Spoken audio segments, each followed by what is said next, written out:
On the way back from Lewis's funeral, my mom told me to start packing. She waited until the day before we left to tell Edie. I'm not sure if she wanted to make it easier or harder.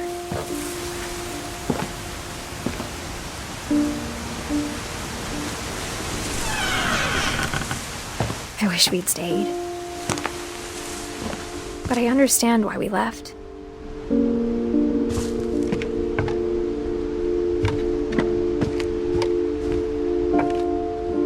My mom ended up leaving everything behind.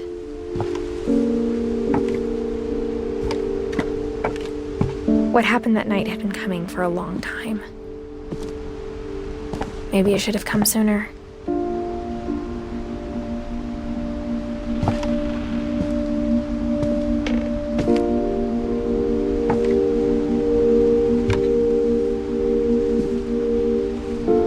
But it had to end one way or another. All that's left now is to tell you about that last night.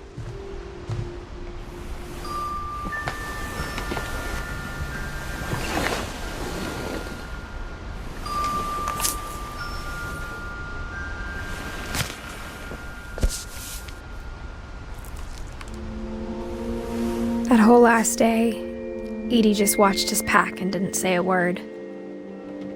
Until supper, when she raised her glass and said, "To our final night together, and all our final nights apart." Grandma, you know what I said about alcohol. Some of your medications are very Edith, specific. I left a present for you in the hallway. Why don't you go open it? The grown-ups have to argue now. I'm sorry, you're right. We're all leaving tomorrow. Let's just enjoy our last... I'm not leaving. Edith, you're excused.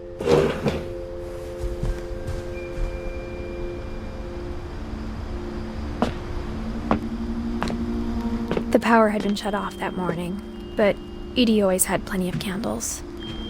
When my mom sealed the library, I don't think she knew about the other entrance, or that Edie had a key to it.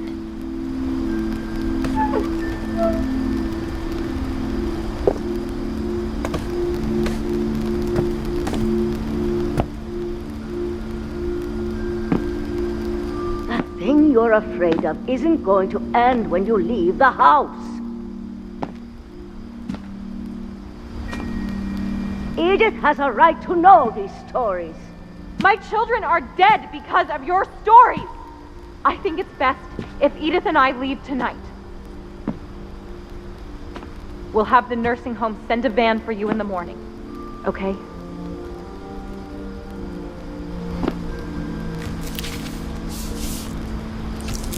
Dear Edith, there's so many stories I wish I could tell you, but there's only time for one. This is about what happened on the night you were born. That night, the tide went way, way out. It was the first and last time I ever saw the old house aground.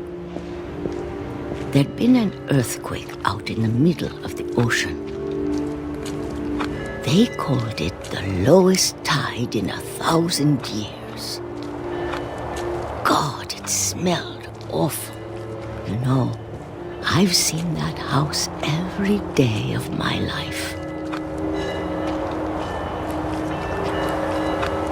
But I never thought I'd go back to it. When the fog rolled in, I lost my way.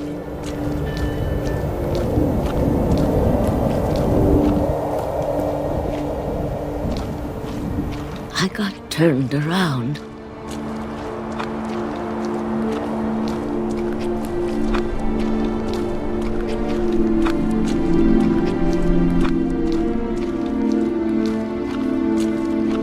I started seeing things.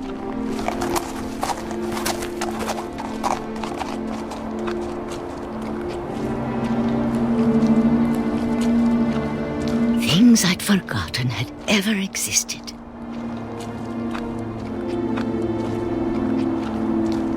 But when I saw them, they felt like old friends.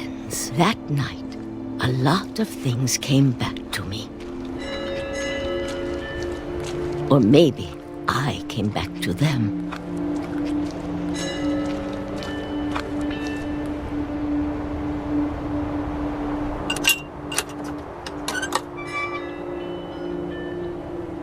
Things I can't explain, but that I need you to try and... Edith, what are you doing in here?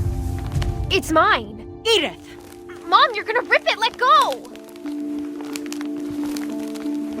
I kicked and screamed, but Mom dragged me to the car. I never saw Great-Grandma Edie again.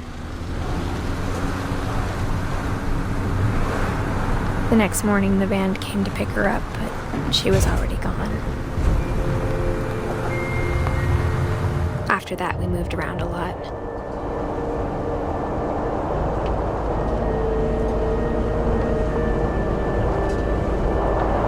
We both tried to make the best of it.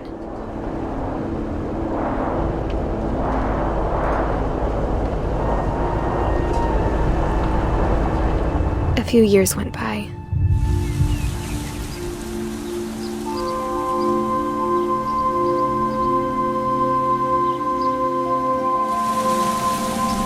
My mom didn't like to talk about it, but she started getting sick a lot. The rest happened pretty quickly.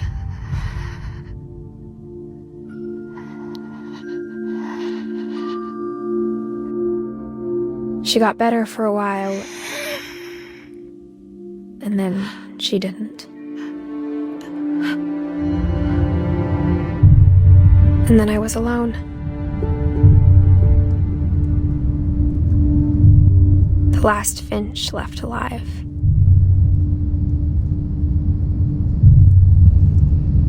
Until I found out about you. I'm still not sure what to tell you about all this. If we lived forever, maybe we'd have time to understand things. But as it is, I think the best we can do is try to open our eyes and appreciate how strange and brief all of this is.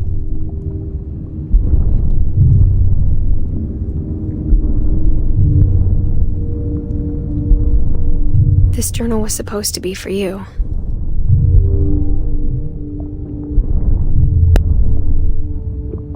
But now I hope you'll never see it. I just want to meet you and tell you all these stories myself. But I guess if you're reading this now, things didn't work out that way.